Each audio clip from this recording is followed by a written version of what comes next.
మరి ఒకసారి మీ మధ్యన వాక్య పరిచయం చేయడానికి దేవుడు ఇచ్చిన గొప్ప అవకాశాన్ని బట్టి కూడా దేవుడి నామానికి మహిమ కలుగుగాక. యాక్చువల్గా ఈరోజు నేను కాదు, సో ధర్నాథ్ గారికి చెప్పాలి.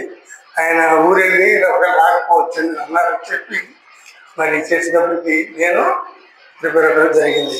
బాగా అడిగాను వాకింగ్ చూస్తుంటే ఎరుగు వచ్చాను తెలుసుకోవాలి. గత ఆదివారం మరి ఏం నేర్చుకున్నా? ఒక దినం నేర్చుకున్నాం కదా, ఉపాధ్యాయుగా తినొచ్చు. కాబట్టి మనకు గురువు ఎవరంటే దేవాదేవుడికి ఆ యేసయ్య. కాబట్టి ఈ దినాన పాత నిబంధన గ్రంథంలో ఉన్నటువంటి మరి ముఖ్యంగా న్యాయాధిపతుల గ్రంథంలో ఉన్నటువంటి సంసోను జీవితం గురించి తెలుసుకోవాలని ఆశపడుతున్నాను. ఎంతమంది తెలుసు సంసోను? చాలా వరకే సంసోను నా చిన్నప్పుడు సండే స్కూల్లో నేర్చేటువంటి సంసోను గురించి మనం ఆలోచిస్తే ఏ రకంగా పైకి ఎగిరాడో అంత ఎదిగాడో అంతా పడిపోయాడు. ఇది ఇప్పటి క్రైస్తవ కుటుంబాలలో క్రైస్తవ జీవితానికి ఎంతో మరి ధ్యానించవలసినటువంటి అంశమై ఉన్నది. కాబట్టి ఇదా నేను ఈ యొక్క వాక్యాన్ని తీసుకోవడం జరిగినది. న్యాయాధిపతులు 16వ అధ్యాయం 8వ వచనంలో సంసోను ఏమిటంటే, అప్పుడు సంసోను యెహోవా ప్రభువా దయచేసి నన్ను జ్ఞాపకం చేసుకొని దేవా, దయచేసి ఈసారి మాత్రమే నన్ను బలపరచును. నా 2 కన్నుల నిమిత్తము ఫిలిష్తీయులను ఒక్కమారే దండించి పగ తీర్చుకుని యెహోవాకు. ఈ యొక్క చూడటానికి 2 లైన్లు ఉంటుంది, కానీ ఇందులో ఉన్నటువంటి ఆత్మీయ ఆహారం చాలా క్రైస్తవ జీవితాల్లో ఒడిదుడుకుల్లో కూడా దేవుడు అనేది దేవుడి చేయడం గొప్ప శక్తి మనం చూడగలుగుతున్నాం. సంసోను జీవిత చరిత్ర మనం గమనించినప్పుడు క్రైస్తవులుగా మన అర్థంలో చూసినప్పుడు మొన్న నేను చూశాను.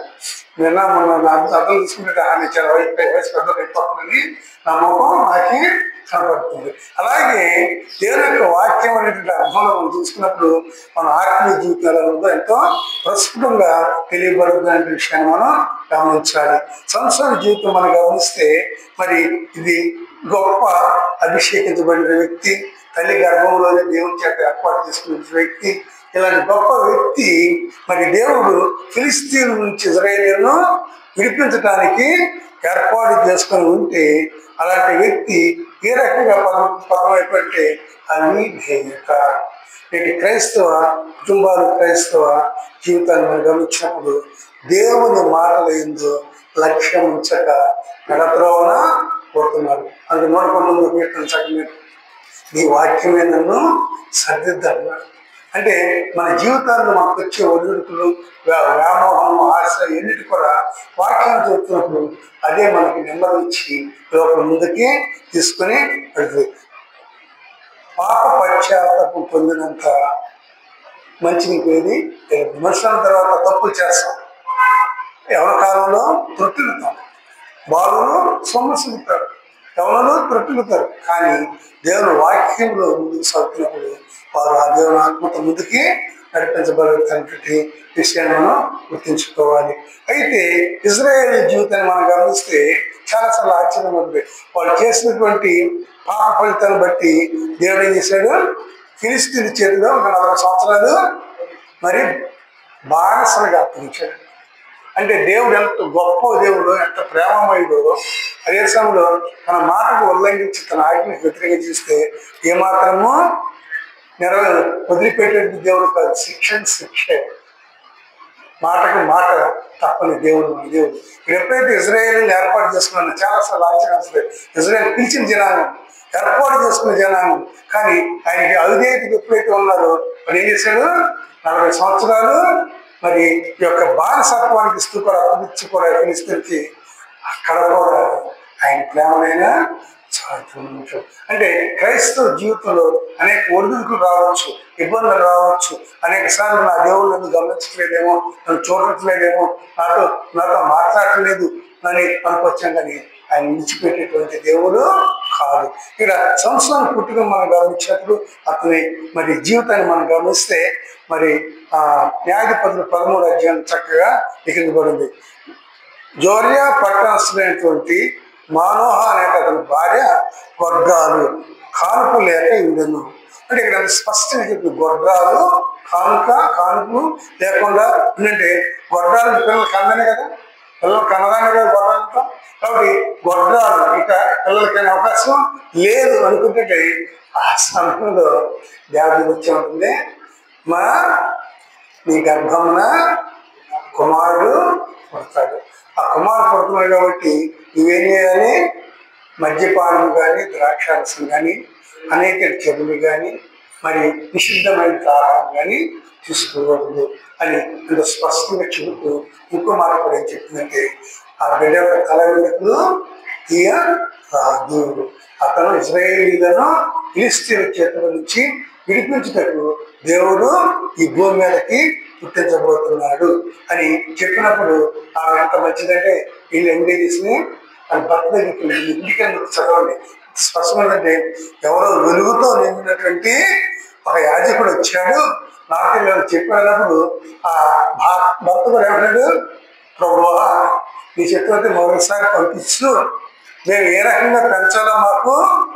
అంటే ఇక్కడ అసలు ఆత్మీయ విషయం గమనిస్తే లోకం అంతా ఏమన్నా గొడ్రాలు ఉంది, ఇక నువ్వు కన్నలే ఉంది. కానీ దేవుడు ఏం చేస్తాడు, నువ్వు అంటే దేవునికి అసాధ్యమైనది ఏది లోకం యావత్తు నిందలు నిరాపనందలు అనేక రకాలు ఇచ్చినా కూడా దేవుడిని ఏర్పాటు చేసుకున్నప్పుడు ఆయన చిత్తం నెరవేర్చినప్పుడు ఆయన తప్పగా నెరవేరుస్తాడు. ఆ నెరవేర్పుని మనం ఏ రకంగా ముందుకి తీసుకెళ్ళగలుగుతున్నాం. ఎందుకంటే ఫిలిష్తీయుల చేతుల నుంచి దేవుడు మాత్రమే కాదు కానీ అతను ఏమన్నాడు, నాజీరు అంటే ఎలాంటి దేవుడి కొరకు దేవుని నిమిత్తము మరి ప్రతిష్ఠించబడిన జనాంగము.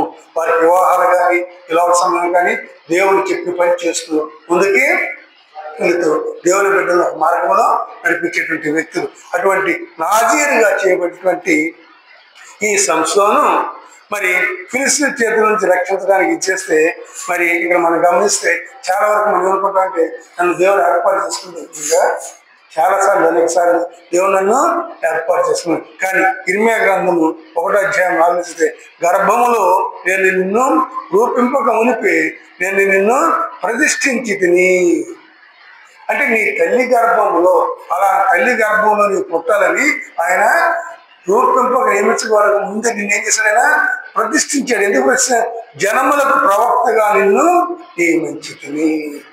ఇక్కడ మరి ఇర్మియా అంటున్నాడు కదా, అయ్యా నీ చిన్నోడిని నేనేం చెప్పగలను బాలుని, కాబట్టి నన్ను వదిలేయంటే దేవుడు అన్నాడు నేను ఏర్పాటు చేసుకున్నాను. చాలాసార్లు క్రైస్తవులు మనం ఏం చేస్తుంటే తప్పించుకుంటాం కదండి. దేవుడి పని అంటే ఎవరి పని? పాత్ర గారి పని, మిగతా పని కాదు. నా పని ఏంటి? ఏదో అప్రోపేటో తెచ్చికెట్టడం, ఆ గంట కూర్చుంటాం, అల్లులే ఆగమంటే వెళ్ళిపోతాం. కానీ ఇక్కడ దేవుడు అంటే నిన్ను ఆయన పిలిచాడు. ఈ తల్లి గర్భంలోనే ఈ తల్లి గర్భం అనేక మంది పుట్టుండొచ్చు, 5-6 సంతానం. ఆ సంతానంలో నిన్నే పిలిచిన కారణం అంటే నీ ఆయనకి ప్రత్యేక మరి ఆలోచన ఉన్నది. ఆ కార్యక్రమం నువ్వు నెరవేర్చాలి. నిన్ను పిలిచడానికి కారణం ఏంటంటే నీ యొక్క రక్త సంబంధికులు పాప విమోచన పొంది రక్షింపబడాలని చెప్పి దేవుడిని ఏర్పడుతుంది. ఇక్కడ మనం గమనించినప్పుడు జనములకు ప్రవక్తగా నిన్ను నియమించుతుంది అంటే ప్రతిష్ఠిత జనముగా నిన్ను నన్ను ఆయన చూసుకున్నాడు. కాబట్టి నాకేం సంబంధం లేదు, నేను నా పని వేరు, నా బ్రతికోరంటే ఇల్లు లేదండి. దేవుడు నిన్ను నన్ను ఆయన సువార్తలో భారీ భాగస్తులుగా చూసుకున్నాడు. కాబట్టి నీకు ఏ స్థితిలో ఉన్నా, ఏ వృత్తిలో ఉన్నా, నీవు దేవుడు ఏర్పాటు చేయబడినటువంటి కుమారుడు కుమార్తె కాబట్టి అది గుర్తిరిగి ముందుకి వెళ్ళాలి. ఎందుకంటే ఆత్మీయంగా మనం ప్రతిష్ఠిత జనంగా ఆత్మీయంగా వేయగలుగుతున్నామా? జనాల్లో లోక సంబంధమైనటువంటి వాటిని అందించినటువంటి మనస్సు దేవుని వైపుకి జనాలు పరిశుద్ధ గ్రంథంలో ఎన్ని పుస్తకాలు అంటే చెప్పలేని వారికి దౌర్భాగ్య స్థితిలో ఇదనాడు క్రైస్తవ కుటుంబాలు ఉన్నాయి. కాబట్టి నిన్ను దేవుడు తన ప్రతిష్ఠిత జనంగా చూసుకుంటే నువ్వే రకంగా మరి ముందుకి సాగగలుగుతున్నావు. నీ బిడ్డలు నీవు ఆత్మీయంగా నడవగలుగుతున్నావా? ప్రతి ఆదివారం వచ్చేటప్పటికి కనీసం దేవుని సన్నిధానానికి దేవుని సన్నిధానానికి ఎక్కడో చోట వెళ్ళి దేవుని ఆరాధన పాడుకోవచ్చు కానీ నువ్వు చెప్పగలుగుతున్నావా? లేకపోతే నీ బాధ్యతను నీవు విస్మరించినట్టే. కాబట్టి నీకు ఇచ్చింది నిన్ను ఏర్పాటు చేసుకున్నట్టు నీ ద్వారా నీ బిడ్డను ఆశిస్తావు. కష్టాన్ని దేవుడు నీకు నాకు అనిపిస్తే మనం ఏం చేస్తున్నాం? ఎందుకంటే మంచి నేలను నాటబడిన విత్తనం ఫలించి అభివృద్ధి చెంది. అలాగే నీ జీవితంలో నీవు మంచి మంచి నేల వాక్యమైనటువంటి ఆ యొక్క విత్తనాన్ని నీ జీవితంలో మంచిగా నాటబడితే నీవు ఫలిస్తావు. నీ బిడ్డలు 10 మందికి మార్గదర్శకంగా ఉంటారు. నీ బిడ్డల ఎడల నీవు అశ్రద్ధ చేస్తున్నావు, సంసోను గమ్యంలాగా అయిపోతాయి. దేవుని చేత ఏర్పాటు చేసుకున్నారు, దేవుని చేత అభిషేకించబడిన వారు, దేవుని చేత దేవుని ఆత్మతో నడిపించగలిగినటువంటి సంసోను తన పొరపాటును బట్టి తన తల్లిదండ్రుల మాట కూడా వినకుండా ఏదైతే అయ్యాడు, తన యొక్క జీవితంలో దేవుడిచ్చిన గొప్ప ఆధిక్యతను కోల్పోయాడు. మరి నీ దేవుడిచ్చినటువంటి ఈ జీవితంలో నీ యొక్క పిల్లలను ఒక ప్రణాళికాబద్ధంగా పెంచగలుగుతున్నావా? ఎందుకంటే సంసోను జీవితంలో గమనించి వివాహం తల్లిదండ్రులు అన్నాడు, నేను భావం చూశాను, పిలిస్తే రాదు, ఇలా నా భార్యగా చేయింది అంటే ఆ తల్లిదండ్రులు మంచి మాట చేయ. మన ఇజ్రాయేల్లో ఎవరో లేరా? దేవుడు బిడ్డలు లేరా అన్నప్పుడు నాకు నచ్చింది, నచ్చినామని నేను చూసుకున్నాను. కాబట్టి ఇక్కడ వివాహం మనం గమనిస్తే ఈ దినాల్లో అనేక మంది పిల్లలు ఏం చేస్తున్నారంటే చదువుకొని ఉద్యోగం రాగానే నాకేంటి, నేనేంటి, నా ఇష్టం, నా బ్రతుకు, నా జీవితం అనుకుంటున్నారు. దానివల్ల వారి జీవితాల్లో నష్టమే తప్ప లాభం లేదు. ఎందుకంటే పెళ్ళిళ్ళు అనేవి దేవుడు ఏర్పాటు చేయాలంటే ఇలాంటి సంబంధంగా తల్లిదండ్రులు మరి పెద్దలు కలిసి మాట్లాడి నిర్ణయించి చేసినప్పుడు ఆ పెళ్లికున్న ఆశపడి దేనిలో మన దానికి 2 కొరింథీయుల 6:18 మీరు అవిశ్వాసంతో జోడుగా ఉండకూడి నీతికి దుర్నీతికి ఏమి సాంగత్యము. అంటే నువ్వు యేసుప్రభువుని సొంత రక్షణగా అంగీకరించావు, నీ ప్రేమించిన దాన్ని పెళ్లి చేసుకునే వ్యక్తి దేవుని యందు విశ్వాసం లేకపోతే ఆ జీవితం ఏమవుతుందండి? నరకం. కాబట్టి ఇక్కడ ఏమంటే పెళ్లి విషయంలో పెద్దల ఆజ్ఞకు లోబడి ముందుకి సాగమని వాటిని స్పష్టంగా చెప్పబడుతుంది. ఎందుకంటే మోహం చూపు విధానంలో స్వసమైన ఆకర్షణ, ఉద్యోగాన్ని బట్టి బాహ్య సంబంధం అందానికి ఇచ్చిన విలువ అంతరాత్మ ఆత్మీయ సంబంధం ఏంటంటే అంతరాత్మకు ఇవ్వలేని దిక్కుమాలిన స్థితిలో క్రైస్తవ కుటుంబాలు ఉన్నాయి. కాబట్టి ఇదంతా కదండి, వేడి పండు చూడ వేడిమైండు, పొట్ట విప్పు చూడ పురుగులుండు. క్రైస్తవ కుటుంబాలు ఇటువంటి హీనస్థితిగా పురుగులు ఎందుకు పనికిరాదు? ఇది పరలోకానికి పనికిరాదు, అటు ఈ లోకానికి పనికిరాదు. సాతానుకు శిష్యులుగా, సాతాను యొక్క బిడ్డలుగా చూసారు. అంత మాత్రం కాదు, అనేక మంది దైవజనులు కూడా సాతాను చేత ప్రేరేపించబడి ఈ లోక సంబంధించిన వాటికి ముందుకు పోతున్నారు. ఎన్నో మన యొక్క యూట్యూబ్లో చూస్తున్నా ఒక ప్రార్థన చేస్తుంది, ఏసఐ దగ్గర ప్రార్థన చేసుకుంటే ఏటీఎం దగ్గరికి వెళ్ళిపోయి ప్రార్థన చేసుకుంటే ప్రభావ ఆ ఏటీఎంలో 200 ఉన్నాయి, నువ్వు ఆస్వాదించాను కానీ 1,60,000 ఏటీఎం వేసాడంట. రోడ్డు మీద వెళ్తా ప్రభావ నాకు 2 కాసులు బంగారం కావాలి కానీ దేవుడు 2 కాసులు బంగారం ఇస్తాడు అంటే అబద్ధం పోవద్దని జాగ్రత్త. నువ్వు వాక్యంలో ప్రతిరోజు వాక్యం చదవకపోతే అబద్ధ బాధలు ఏం చేస్తే గడపలో భక్తి తప్పించి నేను ఆత్మీయంగా, మానసికంగా, శారీరకంగా నాశనం చేసి. ఇంకొంతమంది ఉన్నారు, వాళ్ళు ఎలా పాడతారంటే క్యాబరెట్ డాన్సులు బదులు పాడతారు, దేవుని పాటే. మరి ఆ పాట అర్థం తెలియనటువంటి స్థితిలో అయితే నువ్వు ఆత్మీయంగా ఎదుగుతున్నావా? వాక్యమైనటువంటి విత్తనాన్ని హృదయంలో ఉంటే దేవుడు నిన్ను ఏర్పాటు చేసుకున్నాడు. ఆయన చిత్తాన్ని నీ జీవితంలో ముందుకి నిర్వహించడానికి ఇష్టపడుతుందండి. ఈ రకమైన అలాంటి సర్వనాశనము. పోయిన ఆదివారం నేను చెప్తాను, అనేక మంది మిషనరీలు ఇది నాన్న వారి బిడ్డలు ఏమైపోయింది, హనుమారి అయిపోతున్నారు. ఎంతో పేరు పెట్టాల్సింది లోక సమయం ఎంతో ప్రతిష్ఠిత ఉంది, కానీ వారి బిడ్డల దగ్గర వచ్చేటప్పటికి సర్వనాశనం. అటువంటి స్థితి నీ జీవితంలో, నీ కుటుంబంలో రాకుండా నీవు సర్దిద్దుకోవాలి. ఎందుకంటే కుంపటిలో ఉన్నటువంటి నిప్పు వేడిస్తే ఇవ్వదు, అదే వెలుపున్నటువంటి నిప్పు ఏం చేస్తే నాశనం చేస్తుంది. అలాగే ఇక్కడ మన జీవితాన్ని మనం గమనించినప్పుడు విశ్వాసి అవిశ్వాసతో విశ్వాసం చేసుకుని వివాహం చేసుకుంటే ఇటువంటి స్థితిని ఎదుర్కోవాల్సి ఉంటుంది. కాబట్టి ఇటువంటి దేవుని బిడ్డలారా, నీ జీవితాన్ని ఏ రకంగా దేవుడితో ఆ అనుబంధం కలిగి ఉన్నావు? దేవుడితో అనుబంధం కలిగి ఉంటావు అంటే దాని అర్థం నేను రోజు మోసం ప్రారంభించండి. నీకున్న సమయంలో కొంత సమయాన్ని దేవునికి కేటాయించు. ప్రతిరోజు నా ప్రభువ, నేను నీ కుమారుగా ఈ నామానికి మహిమ తెచ్చానని లేదు. మరి కాకపోతే ఆయన ఇచ్చే రెండో రోజున ఈ నామానికి మహిమ తెచ్చిన వ్యక్తిగా నన్ను తిరిగి అలా ప్రార్థన చేసినప్పుడు దేవుడు ఎవరి కోసం మనం నిలబెట్టాడు, వారి కోసం మనల్ని నిలబెట్టి ఆయన నామానికి మహిమ తీసుకొస్తాడు. అంతే తప్ప నీకు నువ్వు చిన్నప్పుడు గోరుముద్ద పెట్టిన తల్లిదండ్రులు పెద్ద తర్వాత ఏం చేస్తారని టేబుల్ మీదని తినంటారు. అలాగే దేవుడు అంటే చిన్నప్పుడు గోరుముద్దల్లాగా పెట్టి నిన్ను ఆచికాస్తాను దేవుడు. మరి లోకసం నుండి వయసు జ్ఞానం ఇచ్చిన తర్వాత నీవు ఈ లోకంలో ఆయన చిత్తానుసారంగా ముందుకి సాగాలి. ఇక్కడ సంస్థను మనం గమనించినప్పుడు మోహం చూపులతో తన జీవితాన్ని ఏం చేశాడు? దెలీలాకు ఇచ్చేసుకుని తల్లిదండ్రులు మాట్లాడకుండా నాశనానికి ముందుకు వెళ్ళాడు. అంత మాత్రం కాకుండా తన జీవితంలో ఉన్నటువంటి రహస్యాన్ని ఏం చేశాడు? దెలీలాకి చెప్పేశాడు కదా. తల్లిదండ్రులకు ఎవరో చెప్పింది, తల్లి భర్తకి చెప్పింది. తల్లిదండ్రులు మౌనంగా ఉన్నారు. కానీ ఆ రహస్యాన్ని ఈ వ్యామోహం చూపు ఏమైంది చెప్పి తన జీవితాన్ని తను నాశనం చేసుకుని మనం గమనిస్తాం. అదే సంస్థను మనం గమనించినప్పుడు ఫిలిస్తీన్లను ఏం చేశాడంటే దేవుని ఆత్మ దేవుని ఆత్మ సంస్థల మీదకి వచ్చినప్పుడు సంస్థను ఒక గాడిద దవడ ఇంపులు పట్టుకొని 1000 మందిని అర్థం చేశాడు.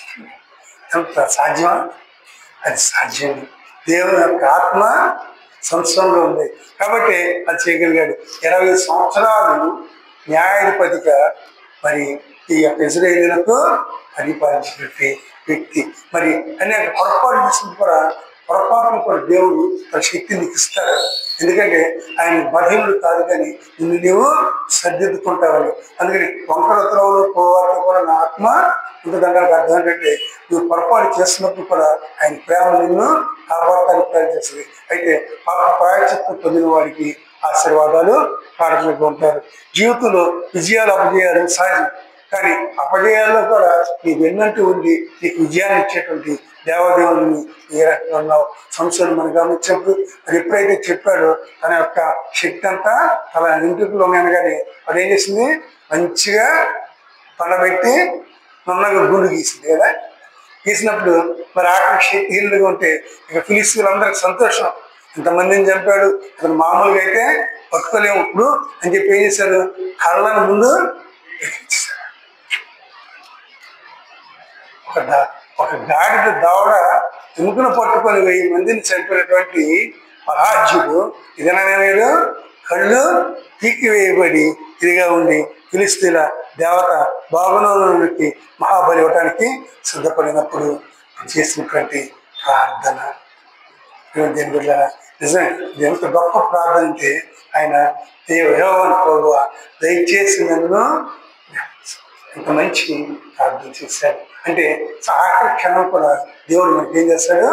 అవకాశాన్ని ఇస్తాడు. అవకాశాన్ని మనం ఏ రకంగా ఉపయోగించుకోగలుగుతున్నామో దాని మీద మన జీవితం ఆధారపడి ఉంటుంది. అని అపోస్తలుల కార్యం 1:8 మనం గమనిస్తే పరిశుద్ధాత్మ మీ మీదకి వచ్చినప్పుడు మీరు శక్తిని పొందదు కనుక మీరు యెరూషలేములోను యూదాలోను సమరయంత భూదిగంతాల వరకు ఏం చేస్తాండి? నాకు సాక్షులై ఉంటారు. దేవుని ఆత్మ ప్రభువా నీ ఆత్మతో నన్ను నింపు, నీ ఆత్మలో నడిపించంటే ఈ bless you and make you as a great person in the set.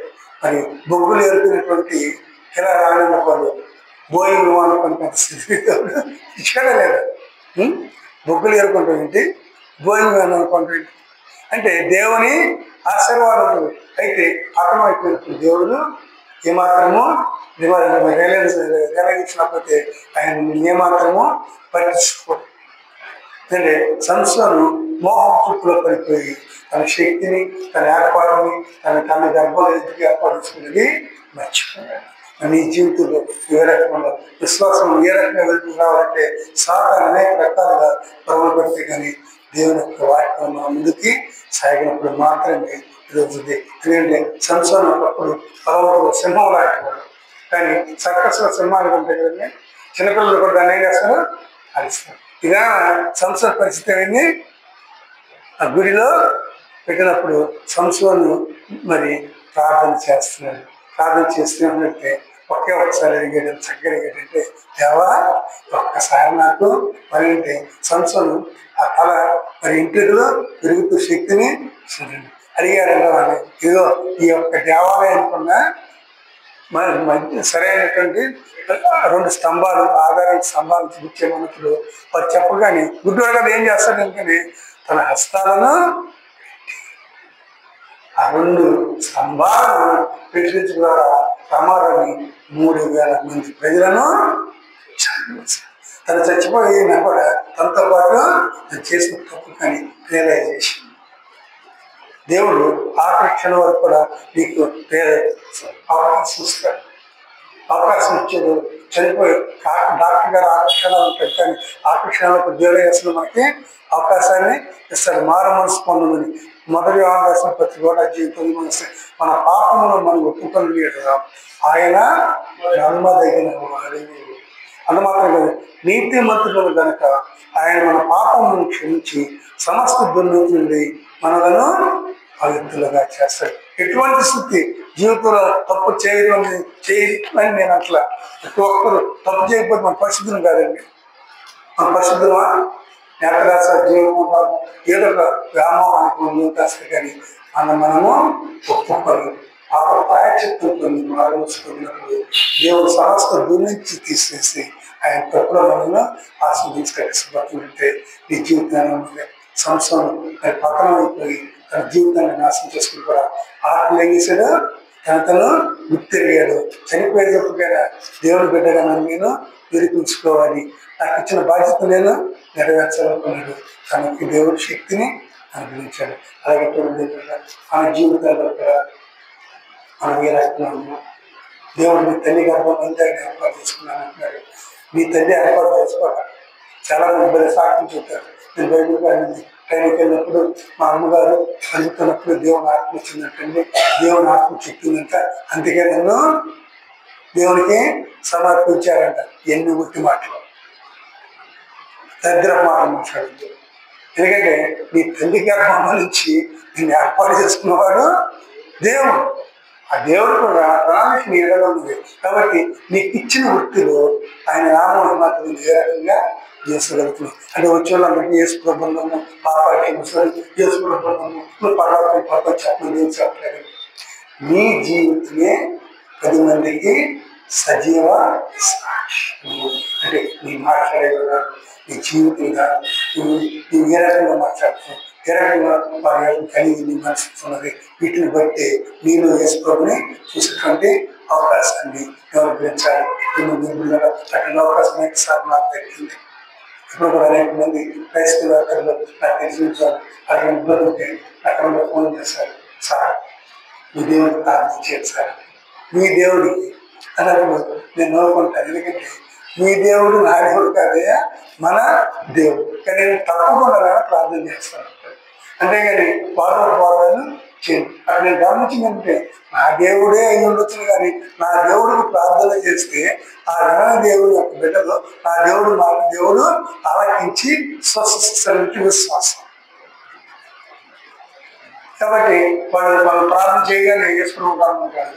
ఎవరి పురాణిక ప్రకారం లోపల ఎవరిని ఎప్పుడు పిలవాలో ఆయన తెలుసు. కానీ మనం చేసింది మన ఎంతవరకు ఆయన కుమార్తెగా ఇలా ముందుకి సాగుతున్నాం. అది ధ్యేయంగా మంచిది కాదు. కుటుంబ ఆరోగ్యం. రెండోది జీవితంలో వాక్యపరం అనేది ఎంతో అవసరం ఉందండి. ఏదైనా పరిశుద్ధ గ్రంథం చదవడం చేత కాదు. నేను ఎక్కువ వాక్యాలు కారణం ఏంటి, కనీసం ఇంట్లో చదవడం దేవుని ఆలయంలో వాక్యాన్ని చదవడం ద్వారా వాక్యాన్ని నేర్చుకుంటారు. సంవత్సరాల జీవితం గర్భవిద్యాడు తొట్టినాడు, ఆఖరికి తన తప్పులను తెలుసుకున్నాడు, విజయం మరణాన్ని పొందాడు. అలాగే మన జీవితాన్ని మన పొరపాటు క్షమించే దేవుడు, అద్వితీయుడు కాదు అంటే నిన్ను కాచి కాపాడు. ఎవరు చిన్న